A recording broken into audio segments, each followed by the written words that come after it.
उहाँ चाहिँ अब केही महिना अगाडि यहाँ आउनुभएको थियो तपाईँले के सिकाउनु भयो त्यो विस्तृत रूपमा भनिदिनुहोस् तपाईँले भनिदिनुहोस् उहाँ चाहिँ विगत 8 महिना अगाडि आएर यहाँ हामीलाई यो दाना पानी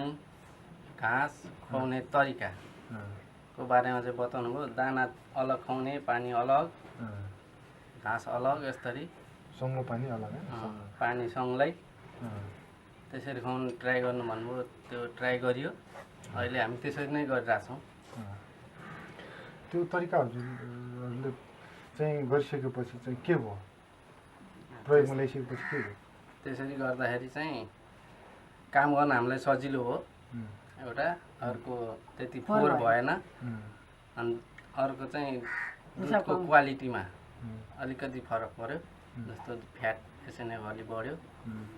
पहिलाको भन्दा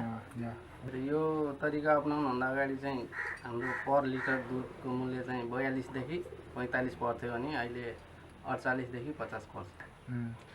यो तरिका चाहिँ हजुरहरूले सजिलो भन्नुभयो होइन काम गर्ने सजिलो सफा पनि भयो भन्नुभयो लगभग कति समय बचत गर्नुभयो अहिले कति समय लगभग बचत गर्नु कति घन्टा दिनमा सजिलो भएपछि छिटो पनि भयो होइन सबैभन्दा बस्ने ठाउँमा फोहोर भएन खानामा पराल बचत भयो अब 3 टाइम हालिदिएर सजिलो भयो नि त यतै फाल्थ्यो उता फाल्थ्यो गनाउँथ्यो नाच सफा गरिरहनु पर्थ्यो त्यो सजिलो भयो नि त अनि समय पनि बचत भयो होला समय त गरेर भएन पहिला एक टाइममा लगभग 1.5 देखि 2 घन्टा लाग्थ्यो यसलाई खुवाउन सफा गर्न भनेदेखि अहिले 1 घन्टा सवा घन्टामा हुन्छ चाँडै हुन्छ अनि पहिला यो पकाएर खुवाउनु त हुन्थ्यो नि पहिला नि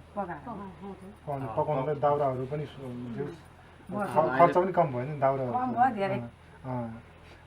पकाउन चाहिँ छोड्यो अन्य किसानहरूले चाहिँ तपाईँहरू के भन्नुहुन्छ यो तरिकाले जस्तै हाम्रो गाउँतिर पनि अब सबैले गरे छैनन् होइन भर्खर सुरु भएको छ अब तपाईँ के भन्नुहुन्छ यो तरिकाबारे अन्य किसानहरूलाई तपाईँहरू जस्तो किसानहरूलाई चाहिँ भन्नु चाहनुभयो भने जस्तो हामी जस्तो किसानहरूले यसरी नै गर्नुभयो भने